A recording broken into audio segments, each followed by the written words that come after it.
Hi friend hi hello नमस्कार देखंतु तो आपनकर काली जोटा सुभद्रा टंका अछि आपनकर जोटा आपनकर पैसा मिलबार अछि सेटा आपनको काली मिलिबो जोटा 28 तारिख आपनकर अछि पडिबार थिला तो केउ मानको आपनकर 25,000 टंका आसीबो एवं केउ मानको 5,000 टंका मिलिबो आपनको म जणे दोछि देखंतु ए वीडियो माध्यम रे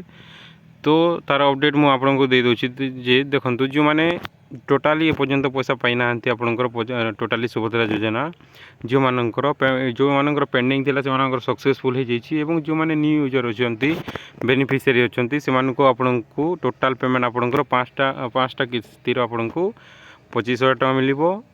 एवं जो माने पाइछंती आपनकर चारितम किस्ती आपन पाइ सरिछंती तापर आपनको काली जोटा मिलिबो जो माने पुराना अछंती सुभद्रा योजना रो से मानको 5,000 टका लेखाय आपनको डीबीटी जरिया रे आपनको दिया जिवो एवं जो माने बाकी रहिले आपनकर जे मानकर ए पर्यंत हेनी से मानकर पेमेंट जोटा मानकर पेंडिंग प्रोसेस अछि किबा आपनकर पेंडिंग अछि अप्रूवल से माने आपनकर नेक्स्ट आपनकर विदिन 5 मंथ परे आपनकर पैसा आसी जिवो जोटा आपनकर 5,000 टका लेखाय आपनको परे मिलिबो जोटा जे मानकर मिलिनी पर्यंत तो जो मानको टोटाली ए पर्यंत मिलिनी से मानको 25,000 टका मिलिबो एवं खाली एवं जो मानको मिलिछि से मानको 5तम किस्ती आपनकर 5,000 टका लेखाय मिलिबो आपनको काली डीबीटी जरिया आपनको जो अकाउंट आपनकर पैसा जाउतिला सेठी आपनको जिवो एवं जोटा जो अकाउंट आपनकर आधार लिंक अछि किबा डीबीटी लिंक अछि से अकाउंट को आपनकर पैसा जिवो ए रोछि आपनकर सुभद्रा योजना रो अपडेट। धन्यवाद।